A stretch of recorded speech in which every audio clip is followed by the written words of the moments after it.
Welcome to the Penny for Your Thoughts podcast. This is your weekly insight into the small businesses of London. Today we are talking to Emily Tout, who is the founder of Mighty Slice. Mighty Slice is a high-protein dessert company, and we are going to be talking to Emily about how to build an industry-disrupting startup. Emily, thank you for joining us today. Thanks so much for having me. Lovely to have you in. Why don't we start by chatting a little bit about why you got started, why you chose Cheesecake, and how you got the business going. Yeah, so I mean, why Cheesecake is a very simple answer. I think, it's definitely my favourite food. I always say if I could have one last meal on this earth, it would probably be a New York cheesecake. So that's kind of the simple answer. In terms of how I got into Mighty Slice, so we run a protein dessert business specialising in kind of alternatives to protein bars. And the business kind of started off by me really getting into my fitness. And this kind of started at uni. I was going to the gym really often just as kind of an escape from all of the stress and kind of everything that's going on with the law degree. And that was kind of my time for me to focus on me. And while I was getting into my fitness, I got really into upping my protein intake. I was wanting to increase my strength, wanting to continually get stronger. And so kind of having all of these protein powders in my house, my boyfriend and now co-founder, he's super into fitness as well. And so between us, we'd just have kind of jars and jars of just every single flavour of protein powder you could imagine.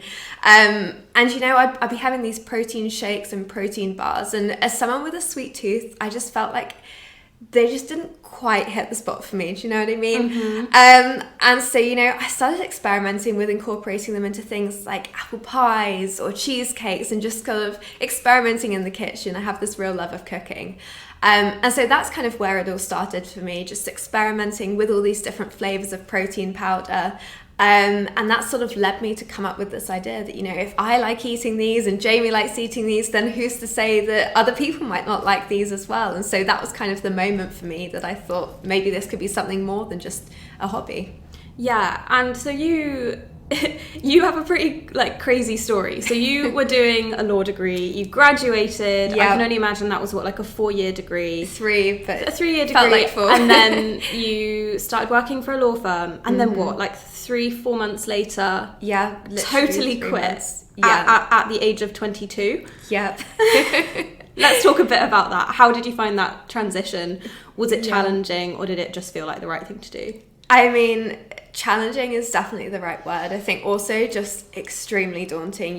My whole life, probably from the age of about 9, I had wanted to be a lawyer. Now, obviously, age 9, I didn't know what a lawyer is, but, I love debating, and kind of people said, if you like debating, you'll like to be a lawyer. And so that was sort of what I grew up wanting to be. And so, I worked so hard at my GCSEs and my A-levels, I'd be in the library every single evening because I had to be a lawyer. And I'm sort of the kind of person that when I put my mind to something, I'm going to achieve it. And so I really threw myself into this career. And, everyone around me knew that Emily wants to be a lawyer. This is her dream job, and she's finally got it.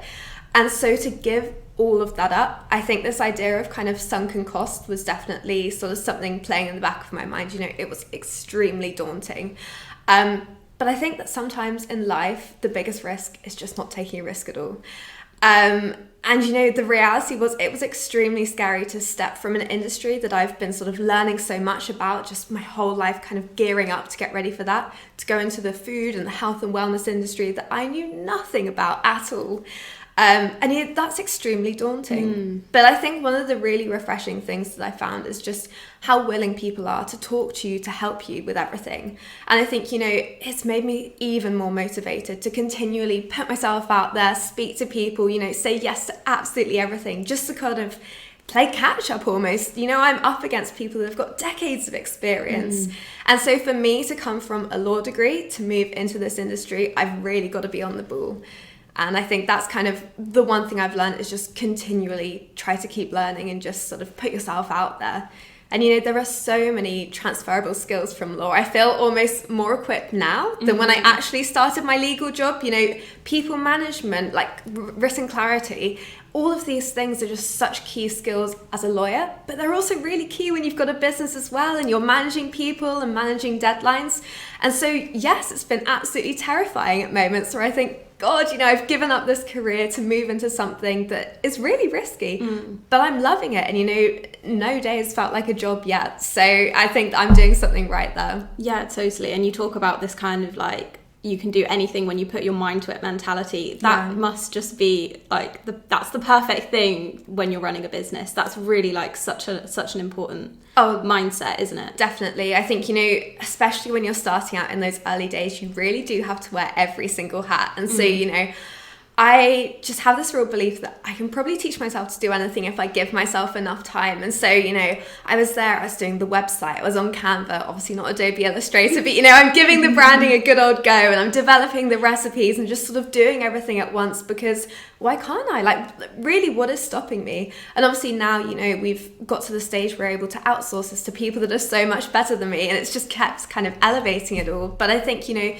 having this real resilience, this real sort of relentless, obsessive attitude to just, I can do it, I just have to put my mind to it, I think is so key as an entrepreneur.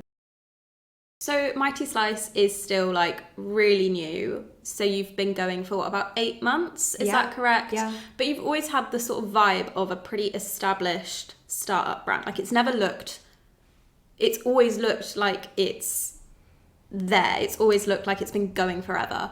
How did you do that to start with? I'm sure lots of people want to know. And why is that important? Yeah, I mean, thank you first and foremost. You know, that was kind of exactly my intention when I created Mighty Slice. I think I don't want it to be a small lifestyle brand. You know, I want this to completely disrupt the protein industry. I want to really carve out part of the market that is for kind of sit down enjoyment protein snacking that isn't sort of so focused on convenience. And I think for me, you know, if we're going to take on these like massive entities, we have to look professional, we have to look polished, we have to have an amazing product. And I think, you know, it was never an option for me that we look like a small business. And I think, you know, as a person, I'm sort of wildly ambitious. Some people might say too ambitious, but I think, you know, that's something that I've always kind of kept with me. And I think, you know, a brilliant example of this is actually the Balance Festival that we did after 2 months of having the idea. And, you know, most brands take years and years before they might go to sort of their first fitness exhibition or something like that. But I was determined that we would look and feel like a really established brand, because I felt like we had something to say and something to contribute to the market. And so I remember kind of telling my co-founder, okay, I've seen this Balance Festival. I think it's going to be full of our target audience. There's going to be all the biggest brands there. We need to be there too, because we're going to be one of them one day. And so I think kind of almost faking it till you make it. And so, you know, it was last minute. We got one of the last spots in the exhibition because it was a cancellation, and just sort of grabbing everything together. You know, we had never done a fitness exhibition before. We had no idea. When all the paperwork came flooding through, we thought, okay, have we bitten off something a little bit more than we can chew here? But, you know, just being relentless, going through with it, and actually believing that we had something to say and we had a reason to be there. And I remember on the first day, we had people coming up to us like, wow, this is such a good idea. How have we never heard of you guys? And we say, well, we're actually launching today. You know, we've only been formed for about 2 months. We'd finalized the recipes a couple of weeks ago. And I think, you know, if you go in there with this air of confidence and a really strong vision, you know, by the second and the third day, we had people coming up to the stand saying, we've heard people talking about you, you know, we've been looking for your stand everywhere. And I thought, that's why we've come here, because if we act like an established brand, no one's going to question it. You know, just put yourself out there. And I think kind of having a really strong vision of what I want the company to be, what I want it to look like, I think that's really helped as well. You know, I don't want this to be a small lifestyle brand. And it's meant that when we're kind of outsourcing to designers or to people that are kind of helping develop the packaging, I have this really clear vision, and it means that we can all work together really well because we're all working towards the same kind of ideal and goal. And I think we have astronomical goals for Mighty Slice, and I think that's always been something that we've sort of wanted to keep in mind since the very start. And I think also, just off the back of that, I think everyone, like, you'd be surprised, but everyone is kind of faking it till they make it. Even Definitely. If you think they've made it, like, you always talk to people and they're like, I still have no idea what I'm doing. So I think you're not alone in that at all. But following on from that, what's like one piece of advice that you would give to someone in a similar position to you 8 months ago, where they're like, I just really want to get going, they're about to like launch into it. What's like the one piece of advice you'd give to a new entrepreneur? God, I think remember that it's a marathon and not sprints. And I think that's something that definitely sort of slipped my mind from time to time. You know, it's scary when you're an entrepreneur starting off and it's just you, because when you stop, the business stops, and you know, you want it to keep growing and keep going.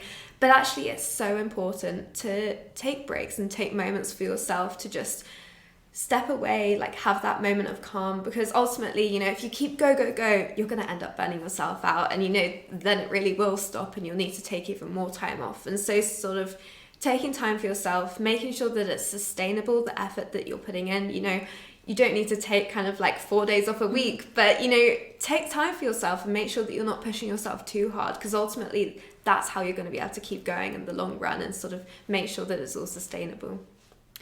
Okay, cool. And then finally, let's move on to the final question, which is the one that was left by our previous guest, Elliot. He wants to know whether you've ever slipped up in front of a client accidentally, how you handled it, what happened, was it all okay? So I think kind of looking back to some of the meetings that we've had with kind of potential stockists, I remember my very, very first ever meeting. You know, I had no idea where to kind of price our products at, how I should be negotiating, how hard I should be negotiating. And I think kind of maybe not a slip up, but kind of a mistake was just pricing our products way too low. And so I sort of walked into the meeting, they looked at our numbers and thought, yeah, brilliant, we'll have it. And I think kind of I definitely could have negotiated harder, and it's something that I definitely do now in the meetings that I'm having. But I think, you know, when you haven't done something before, it really is this real learning curve, and sort of understanding that, you know, you do have a really valuable product and you've got something valuable to say and to add to these places. And so actually making sure that you're going in at a price that is really sustainable and that you're able to sort of get a really good deal for yourself as well as for the other person, I think is really key. Okay, well, thank you so much for joining us today. Thank you for having me. Hopefully this has been helpful for everyone, and we'll see you again soon.